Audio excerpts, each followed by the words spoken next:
우리가 살아가는 이 시대가 변천할수록 과거 사용하던 단어들을 잘 사용하지 않는 그런 단어들이 생겨났죠.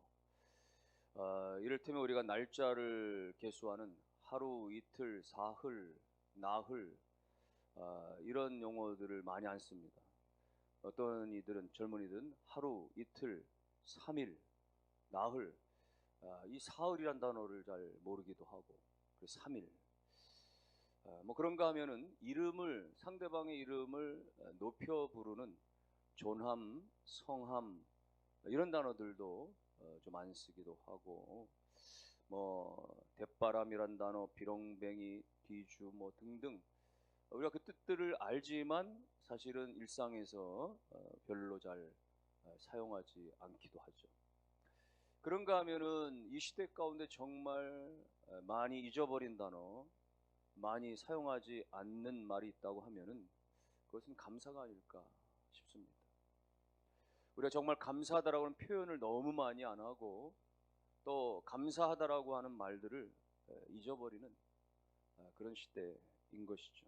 오늘 성경을 보아도 10명의 사람 가운데 한 명만 감사했다라고 하는 이 말을 보면, 그만큼 이 10%밖에 되지 않는, 정말 감사가 너무 하지 않는다, 이렇게 보아도 틀린 말이 아닙니다. 여기 지금 나오는 사람들은, 주인공들이 누굽니까? 나병 환자들이죠. 나병 환자들은 당시, 예수님 당시에는 천형과도 같은, 하나님께 저주받아서 그 병이 생겼다, 이렇게 여겨졌던 거예요. 그래서 나병이 확증되는 즉시 격리가 됩니다. 가족으로부터, 친구들로부터, 이웃들로부터 격리돼서 이 동네 밖으로 나가 살아야 됩니다. 그래서 가까이 왔다가는, 동네 안쪽으로 들어오다가는 일반인들로부터 돌멩이를 던짐받아서 사망을 해도 어디 가서 하소연할 수 없는, 그들은 그렇게 완전히 격리된 따로의 삶을 살 수밖에 없었던 거예요. 구약시대에 이 우시야 왕의 경우를 보면은, 그는 왕이었지 않습니까? 그런데 어느 날 나병이 걸렸습니다. 그가 나라가 잘 되고 부국강병해지니까 마치 자기 때문에 잘 된 줄 알고 교만해 하다가, 심지어 이 우시아가 자기가 하지 말아야 돼, 성전에 들어가서 분향을 피우는 그 일을 직접 행하다가 그만 이마에 나병이 걸렸습니다. 나병이 걸리니까 왕이라도 어쩔 수 없는 거예요. 그래서 왕이라도 나병 걸리니까 바로 별궁으로 격리가 됐습니다. 그래서 평생 그는 별궁에서 독처하게 되어지고, 마침내 우시아가 죽었을 때는 일반 열조 왕들이 묻혔던 그 무덤에 묻히지 못하고 그는 다른 땅에 묻히게 되어지는 것이죠. 불과 몇 년 안 됐던 우리 코로나 팬데믹 때도 이 바이러스에 감염된 것도 얼마나 우리가 정말 힘들고 고통스러운데 격리되지 않습니까? 격리돼서 치료되고, 극심할 때는요, 그러다가 그렇게 고쳐지지 못하고 앓다가 죽게 되면은 가족들이 임종도 못하게 했었습니다. 또 실제로 장례도 말이죠, 일반인들과 장례 같이 진행하지 않고 따로 다른 시간을 이용해서 별도로 장례 절차가 진행이 되는 그런 안타까운 일들이 있었던 것이죠. 여러분, 나병 환자들이 그랬던 것입니다. 살았을 때는 가족들로부터 격리당하고 떨어지고, 또 가까이 했다가는 돌멩이 맞고, 죽어서는 다른 땅에 묻혀지는 그런 비극적인 삶이 바로 나병 환자들의 모습인 거죠. 이런 정말 인생의 비극적인 사람들 10명이 오늘 등장을 하는데, 예수님 앞에 가까이 나오지를 못하는 겁니다. 오늘 12절과 13절 말씀을 보면은, 한 마을에 들어가시니 나병 환자 10명이 예수를 만나 멀리 서서 소리를 높여 이르되, 예수 선생님이여 우리를 불쌍히 여기소서 하거늘. 예수를 만났는데, 예수가 지금 마을에 들어왔다는 소식을 들었지만은 그들이 가까이 오지를 못했어요. 왜요? 그 나병 환자들이었기 때문에. 일반인들과 가까이 할 수가 없었기 때문에 예수님을 그토록 보고 싶었지만은, 예수만 만나면 자신들의 이 천형 같은 병이 다 고쳐질 거라고 그런 믿음과 신뢰가 있었지만, 그럼에도 불구하고 가까이 올 수가 없었던 거예요. 그들은 이미 예수님이 어떤 분이신지를 소문들어 들었지만은, 모든 병들을 다 고쳐주신다는, 모든 악을 다 고치신다라고 하는 예수 소문을 다 들었지만은, 정작 예수가 마을에 왔을 때 가까이 할 수가 없었습니다. 그래서 그들은 멀리 서서 멀리 서서 소리 지르는 거예요. 예수 선생님이 우리를 불쌍히 여겨주십시오. 예수 혹시 못 들으실까? 멀리 섰지만 예수 선생님 우리를 불쌍히 여겨주세요 라고 마치 합창하듯이 10명의 나병 환자들이 이렇게 소리치며 외치는 것입니다. 여러분, 나병에 걸리면 여기저기 몸이 상해지기 시작하면 눈썹도 빠지고 진물도 나오고 손톱도 빠지고 말이죠. 다 여기저기 몸도 막 상하고, 그러면서 목소리도 성대도 상해지기 때문에 나병 환자들은 소리도 크게 못 지른다라고 얘기해요.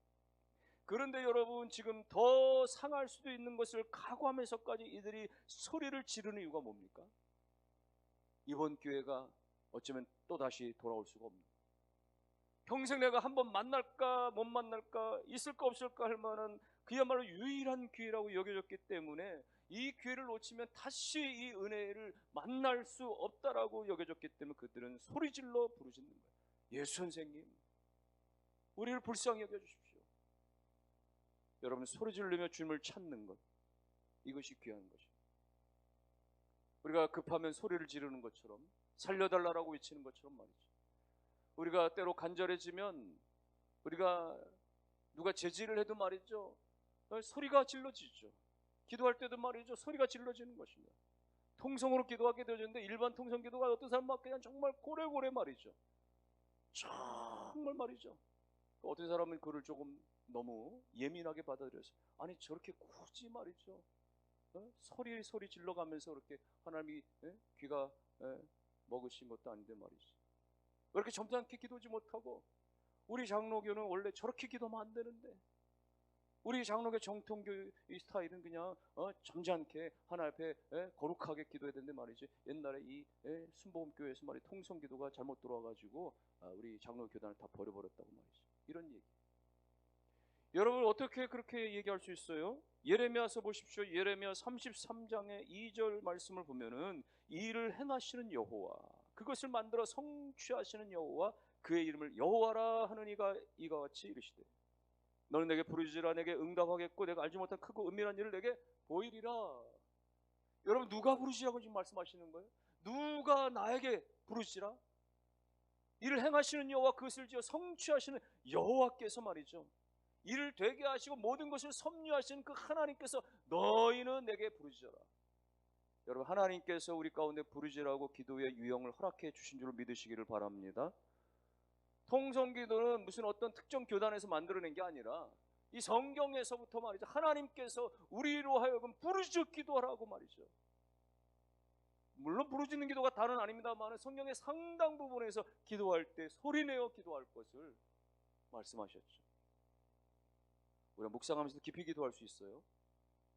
그런데 참 그 기도 훈련이 잘 되지 않은 분들은 속으로 묵상 기도 정말 깊이 있게 자세하게 혼란하지 않게 하기가 쉽지 않습니다.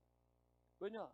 내가 내 목소리로 말이죠, 기도를 소리내서 기도할 때 우리가 정신적으로 깨어있지만 말이죠, 이 영적으로도 말이죠, 계속 우리를 스스로 자극하면서 말이죠, 내가 단어 하나하나를 불러가면서 내가 예수 그리스도를 고백하면서 말이죠, 소리내어서 할 때 내가 내 귀로 들을 뿐만 아니라 내가 내 영으로 말이죠, 그것을 고백하면서 말이죠 하는 것이죠.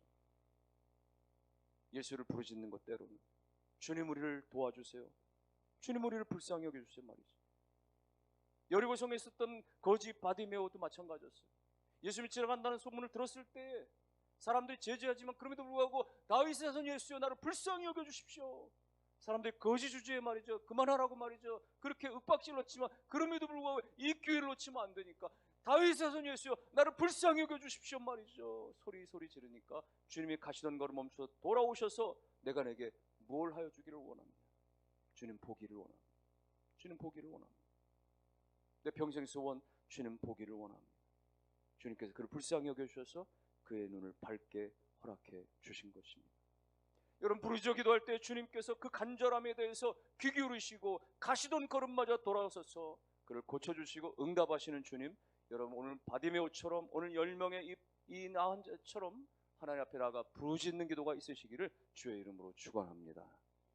부르짖어 기도할 때에 주님께서 어떻게 말씀하세요?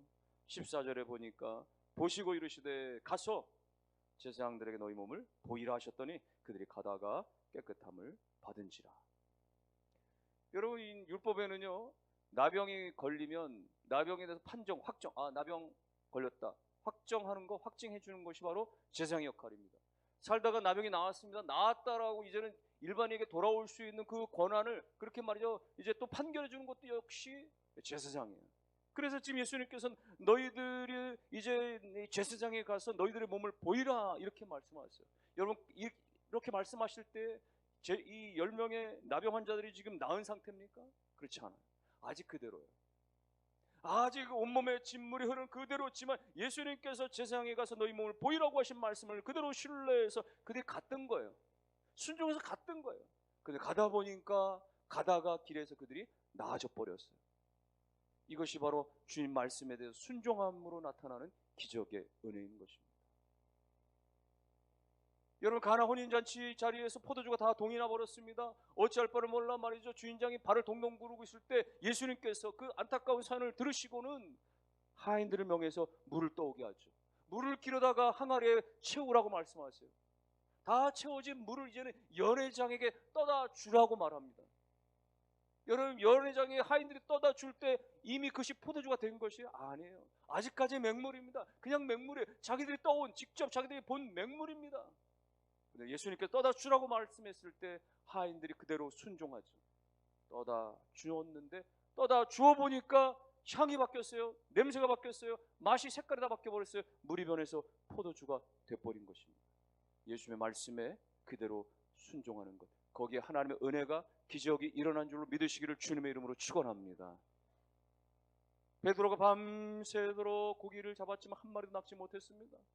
다 접고 끝내려고 했는데 예수님께서 깊은 데로 가라, 깊은 데로 가서 그물을 내리라고 했을 때에 상식적으로 안 맞지만, 내 어부 평생에 저런 것은 아니라고 판단되지만, 그래도 주님 말씀하시니까 가가지고 깊은 곳에 그물을 내리니까 그 아침에 말이죠, 배 2배나 채울 정도의 어마어마한 양의 그물이, 그 고기가 걸려 잡히게 되어졌던 것입니다.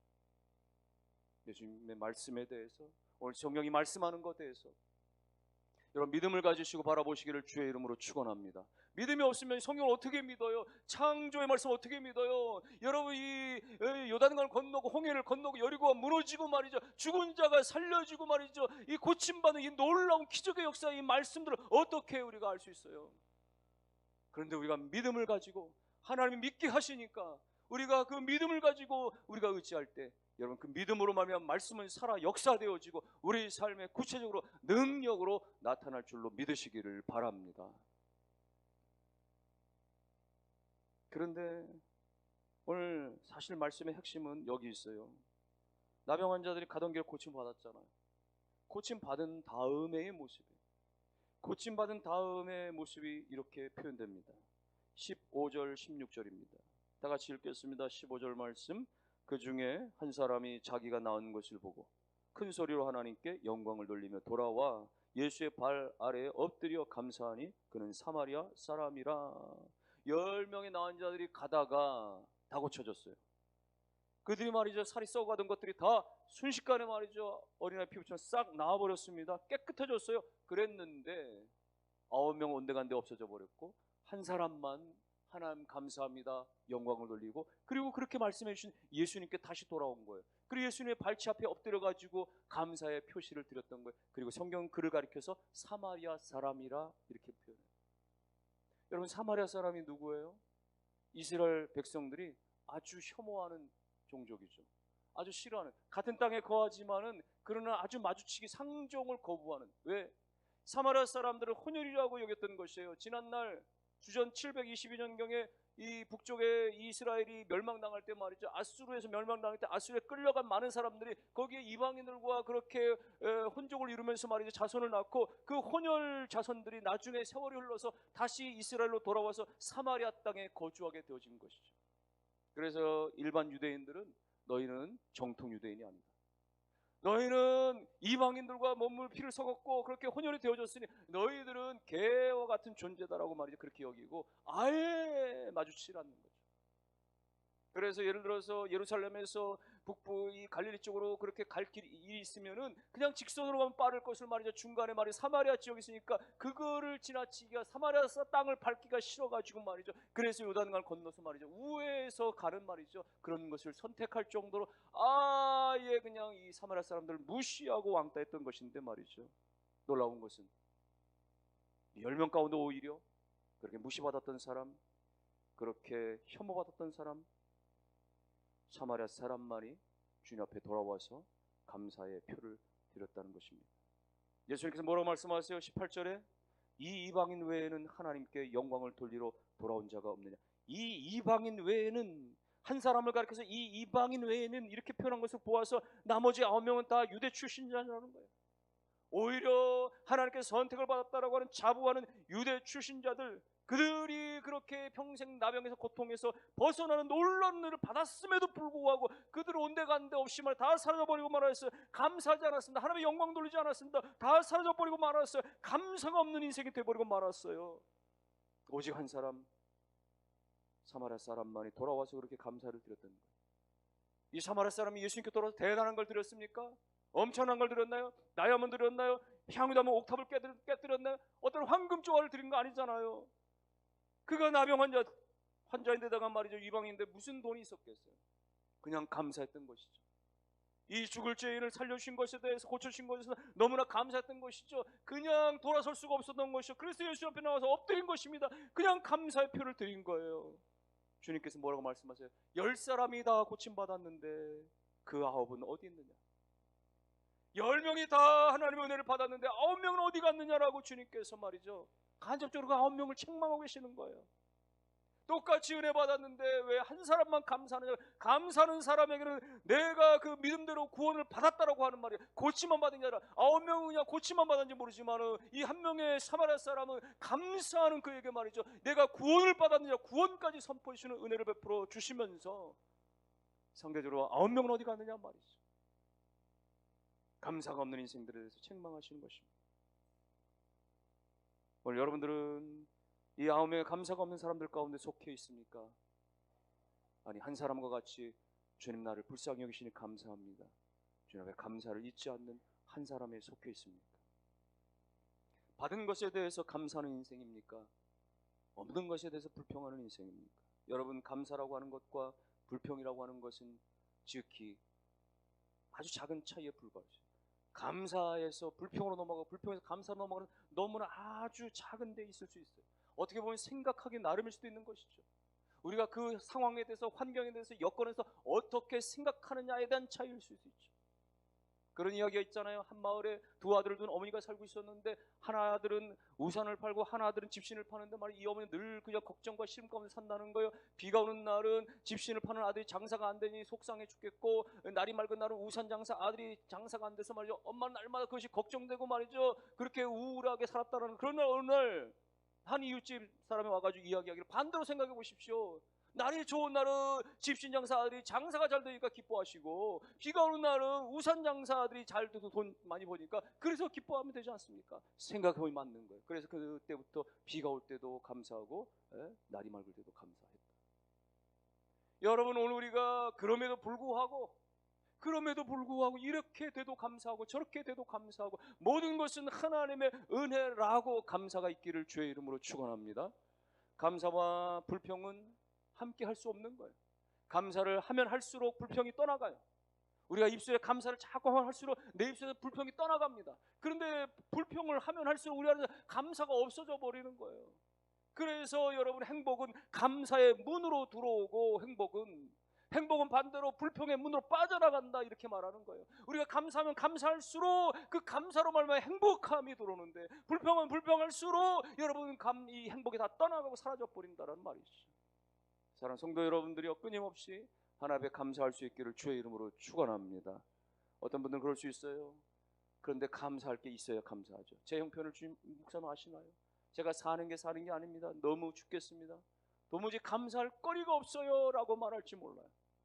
여러분, 우리가 환경만 보니까, 물질만 보니까, 눈에 보이는 육신의 것만 바라보고 의지하려고 하니까 여전히 불평만 있고 감사할 거리가 없어 보이는 거예요. 그러나 하나님이 나를 이 땅에 보내신 것도 생각해서, 하나님이 나를 죄 가운데 건져주신 것을 감사해서, 하나님께서 지금도 내게 시간을 주시고 믿음을 주셔서 예배 자리에 있게 하신 것을 감사해서, 하나님 내 가정을 주시고 내 가족을 허락해 주신 것에도 감사해서, 하나님께서 나에게 그래도 직장도 주시고, 그래도 내가 일하게 하시고, 그래도 내가 하나님 살아가게 하셔서 하나님이 이만큼이라도 있게 하신 것, 이 모든 것들을 생각하면 다 감사인 것입니다. 하나님께서 공기를 주셔서 내가 호흡할 수 있게 하시고, 하나님께서 햇빛을 주시고 구름을 주시고 비를 주셔서 나를 적절하게 살아가게 하시고, 여러분이요, 물 한 모금에도 감사하실 수 있기를 주의 이름으로 축원합니다.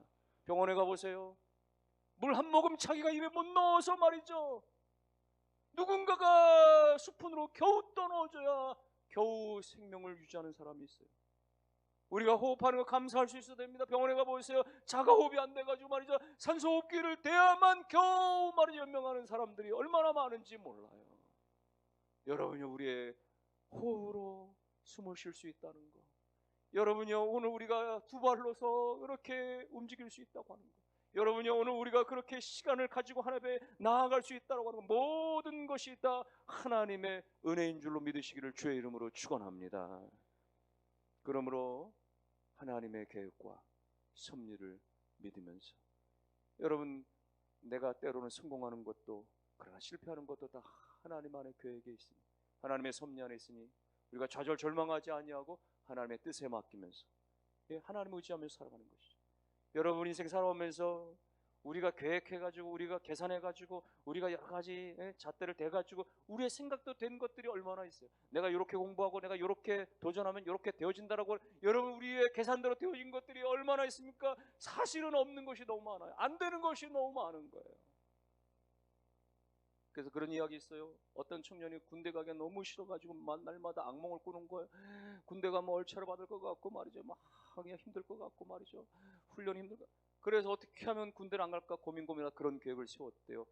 자기가 말이죠, 치아를 뽑아가지고 말이죠, 틀니로 바꿔버리고, 달려오는 자동차에 뛰어들어서 말이죠, 팔과 다리를 막 부러뜨리고 말이죠, 날마다 말이죠, 하루에 담배를 5갑씩 피워가지고 막 폐를 막 손상시키고 말이죠. 그래서 결국 이 신체 검사를 받았더니 병역 불가 판정을 딱 받은 거예요. 야, 그래서 내 계획대로 다 됐다. 근데 병역 불가 판정서에 뭐라고 기록되느냐? 치질이 너무 심해가지고 병영 생활이 불가한.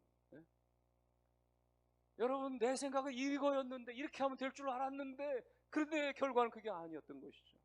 여러분, 내가 이 직장과 내가 이 사업이나 내가 이렇게 해서 무엇을 하고 얼마만치 3년 동안 5년 동안 10년 동안 이렇게 하면 저렇게 될 거라고 나는 생각하지만 그렇게 되어지는 것이 얼마나 있어요. 그렇지 않은 것이. 여러분, 인생은 다 하나님 안에 있고, 하나님께서 우리를 너무나 잘 아시고, 하나님 우리를 너무나 사랑하셔서 우리 안에 놀라운 계획을 다 가셔서 하나님의 뜻 가운데 우리를 섭리 가운데 이끌어 가시는 것을 믿으시기를 주님의 이름으로 축원합니다. 그러므로 우리 인생 가운데 모든 것을 감사하세요. 장미꽃을 주신 것도 감사하지만 장미꽃의 가시도 감사해서, 하나님, 가시 때문에, 내 인생의 이 가시 같은 이 질병 때문에, 가시 같은 자녀의 아픔 때문에, 가시 같은 인생의 고통 때문에 내가 그래서 하나님 앞에 울면서라도 하나님을 의지하겠다고 하나님 찬송하고 예배하는 자에 기어서로 나갈 수 있는 은혜는 가시 같은 인생 때문에 주어진 것이 아니겠어요. 우리가 날마다 눈물이 흐르기 때문에, 흐르는 눈물 때문에 무지개가 보여지는 것이죠. 여러분이요, 그러므로 하나님이 고난을 주시고 고통을 주시는 것도 다 하나님의 섭리 안에 나를 연단하시고 나를 새롭게 하시는 하나님의 은혜라 믿으시기를 주의 이름으로 축원합니다. 그래서 건강할 때만 아니라 질병이 있을 때도, 부할 때만이 아니라 가난할 때도, 잘 될 때만 잘 못 될 때, 문제가 해결될 때만 아니라 여전히 문제가 산적하고 아직도 해결되지 않을 때도 여전히 주님 앞에 나가 주님만 찬송을 받으시옵소서. 주님께 감사합니다. 나의 모든 것은 다 하나님의 은혜입니다. 고백하심이 있기를 주의 이름으로 축원합니다. 오늘 몇 주절을 지나면서 우리 모두가 다 그렇게 하나님의 은택을 잊지 아니하셔서, 모든 것은 다 하나님의 은혜라 잊지 아니함으로 감사해서 여러분의 감사가 하늘문을 여시고 여러분의 감사가 축복의 문을 여시는 역사가 우리 평생에 나타나시기를 주의 이름으로 축원합니다.